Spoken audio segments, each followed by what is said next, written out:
Hello les amis, je vous retrouve pour une nouvelle vidéo sur le football italien et la Serie A et je vais vous présenter le match Inter de Milan contre Cagliari. C'est un match qui a lieu ce dimanche 14 avril 2024 à 20h45 pour le compte de la 32e journée du championnat d'Italie Serie A saison 2023-2024. Alors l'Inter de Milan, c'est le premier du classement qui reçoit Cagliari le 13e. Donc dans cette vidéo, on va revenir sur le classement de la Serie A avec les stats de ces deux équipes. On verra également les meilleurs buteurs et passeurs pour ces deux équipes toujours en Serie A. Puis on enchaînera par les 10 derniers résultats de toutes compétitions confondues et les stats. On terminera par les compos d'équipe et tactiques éventuelles, ce qui nous permettra d'avoir une idée, une tendance à ce match. Pour ceux qui souhaitent voir ce match à la télé, sachez que vous pouvez le voir sur Beansport 2. Donc au classement, on a l'Inter de Milan qui est premier avec 82 points en 31 matchs, 26 victoires, 4 nuls, une défaite seulement, 75 buts marqués, seulement 15 buts encaissés, plus 62 différences de buts. Alors, ils ont la meilleure attaque, la meilleure défense, meilleur goal average donc. Ils ont 14 points d'avance sur l'AC Milan le deuxième. Une seule défaite, ils ont plus que 7 matchs à jouer, c'est-à-dire il ne reste plus que 21 points à prendre. Donc c'est-à-dire que si ils gagnaient ce match-là, même si l'AC Milan gagnait et que la prochaine journée gagnait, il serait au match nul, on va dire la prochaine journée, il serait champion. Donc ça peut aller très très vite. De toute façon là, s'ils gagnent, ils auront et que l'AC Milan perd, ils auront 17 points d'avance, alors qu'à la prochaine journée, il restera plus que 6 matchs et il leur faudra plus qu'un match nul. C'est pour vous donner un peu le scénario. Mais voilà, pour moi, ils sont quasiment champions mathématiquement, quoi qu'il arrive, l'AC Milan. Ou alors, il faudrait qu'ils s'écroulent, mais ils ont perdu qu'une fois. Ils vont pas perdre 6 fois en 7 matchs, ça paraîtrait improbable. Cagliari, de son côté, est 13e avec 30 points en 31 matchs, 7 victoires, 9 nuls, 15 défaites, 32 buts pour, 52 contre, moins 20 de différence de but. Et donc, eux, ils sont dans le ventre mou bas du classement. Ils ont encore besoin de prendre des points pour s'éloigner de la zone rouge et se maintenir. Ah oui, petite info aussi pour l'Inter Milan, c'est qu'ils ont perdu, ils sont éliminés de Ligue des Champions, donc ils n'ont plus que le championnat à jouer, donc je ne les vois pas s'écrouler. Voilà.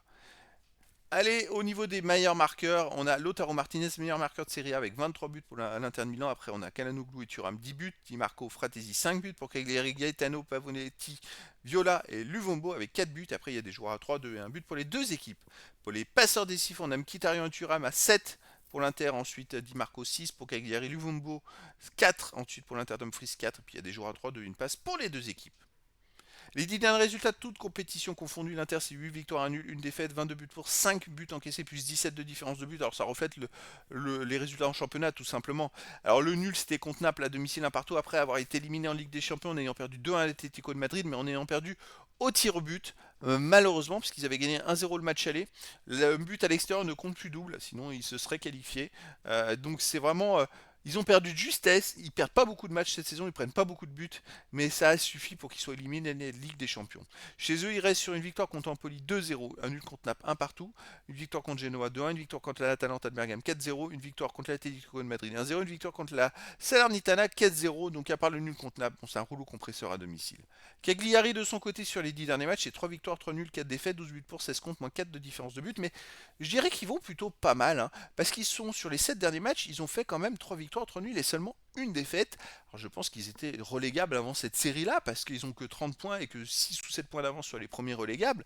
Mais vous voyez, c'est quand même des très bons résultats, même ces 3 victoires, c'est sur les 5 derniers matchs. Donc ça veut dire que sur les 21 derniers points, ils ont quand même pris 12 points sur 21 possibles. Donc ils sont plutôt pas mal en ce moment. À l'extérieur, ils restent par contre sur une défaite à Monza 1-0, une victoire à Empoli 1-0, un nul à Udinese 1 partout et une défaite à l'AS Rome 4-0. Après là, ils jouent chez le leader. Je dirais pas que tout est possible, mais je ne les vois pas le leader s'endormir. Au niveau des compos d'équipe et tactique, l'Inter Milan, ce serait du 3-5-2 classique avec gardien Sommer et joueurs de champ Bissek, Acerbi, Bastoni, Darmian, Barella, Calhanoglu, Mkhitaryan, Di Marco, Sanchez et Thuram. Et pour Cagliari, on aurait du 4-2-3-1 gardien Scuffet et les joueurs de champ Zappa, Mina, Dossena, Ogelo, Makumbu, Sulemana, Oristiantagno, Viola, Luvombo et Lapadula. Donc voilà les amis, le décor est planté entre ces deux équipes. L'Inter Milan va essayer d'être champion le plus rapidement possible.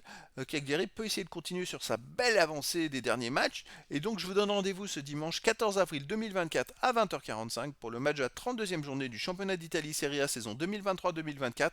L'Inter de Milan, premier du classement, reçoit Cagliari le 13e. Voilà les amis, je vous dis à très bientôt pour une nouvelle vidéo.